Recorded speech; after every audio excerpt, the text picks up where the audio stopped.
Hello everyone and welcome back. This is the second fight in Tomb of Sargeras, known as the Demonic Inquisition, with our friends Atrigan and Belak here. Now the first thing to note is that Belak does not move from where he is, so you are going to have to tank in the area where Belak is. You don't want to stack the bosses exactly 100% unless you can keep track of the timers exactly of when they cast certain spells, because both Atrigan and Belak will cast a specific spell that will make it so that you can no longer deal any damage to them. If you do, your Torment will get very high very fast. Alright, so now that we know that Belak doesn't need to be moved and Atrigan can be tanked close to Belak but not stacked exactly, let's go over the mechanics of this fight. So for this fight, you do have an extra bar and an extra button. That bar keeps track of how much Torment is on you, and the extra action button takes you from the normal zone that you see here, which we will call the outside, and the other area that you actually go to is the jail inside of Belak's back. You actually go in there, and that's how you can get rid of your Torment. So if your Torment ever gets a little too high, you're going to use that extra action button,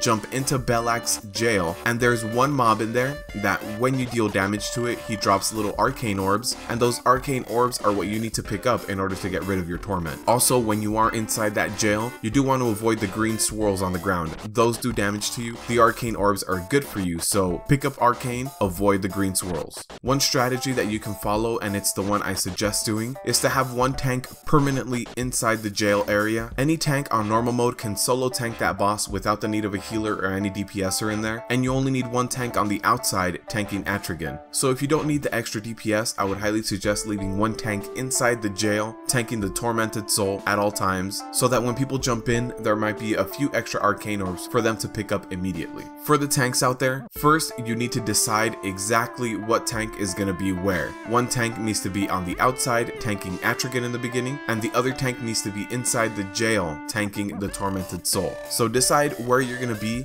and whenever the torment on the tank that's outside gets too high, you need to swap. So you do need to communicate, and whenever the tank that's outside gets to about 70 to 80 torment, go ahead and let the tank that's inside the jail jump out, taunt, and then the tank that has high torment needs to actually go inside the jail. The mini boss that's inside the jail doesn't need to be actively tanked at all times, so you can actually jump out and let that mini boss just kind of be for a few seconds while you taunt off and get back into position. If you are tanking on the outside and are actively tanking Atrigan, you do actually need to face him away from the raid, since he does do a frontal cleave ability that deals a lot of damage, which is Scythe Sweep. Now Atrigan does have one other ability, and that's called Bone Saw. Now what that looks like is like a Blade Storm or a Whirlwind, and when he does that ability, he lowers his speed and just does a giant AoE. You do not want to be inside that AoE. It does a lot of damage and actually makes your Torment spike up. But one other thing to note is that you do not want to do damage to Atrigan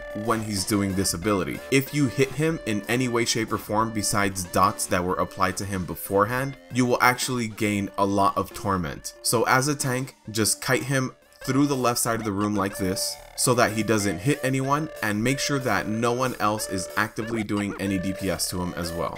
DPSers, your job is to basically keep everyone alive by rotating interrupts. Now Belak has a cast called Pangs of Guilt, and if he gets one of these casts off, it basically hits the raid for about 2 million damage. So the DPSers need to assign a group of 3 people rotating interrupts at all times on Belak. And ideally, you do want to have 1 or 2 backup people for those interrupts, just in case one of those 3 main interrupters actually goes into the jail and is getting rid of their Torment.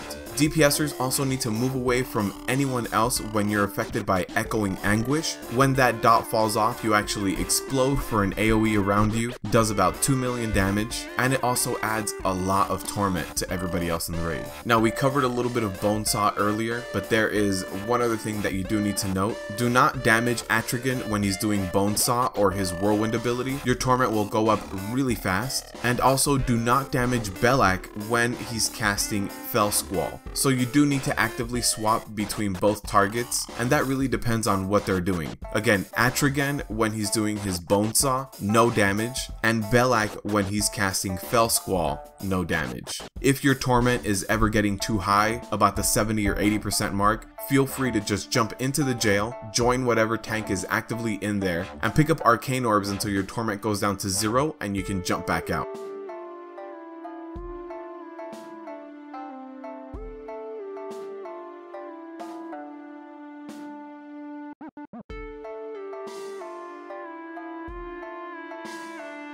Healers, be very careful with your dispels, because if you dispel someone with Echoing Anguish too soon, they will actually do that 2 million AoE and hit everybody else around them. So just be cautious of when you dispel. I would suggest in normal mode just letting the debuff naturally fall off so that everybody can get into position. Also, watch your Torment and jump in whenever you need to clear your stacks of Torment. You should actually be the priority when it comes to clearing your Torment and picking up the Arcane Orbs. Thank you all for watching, and again, just like Nighthold, I will be releasing all of these boss guides in this following week, and I will be working on heroic mode starting next week.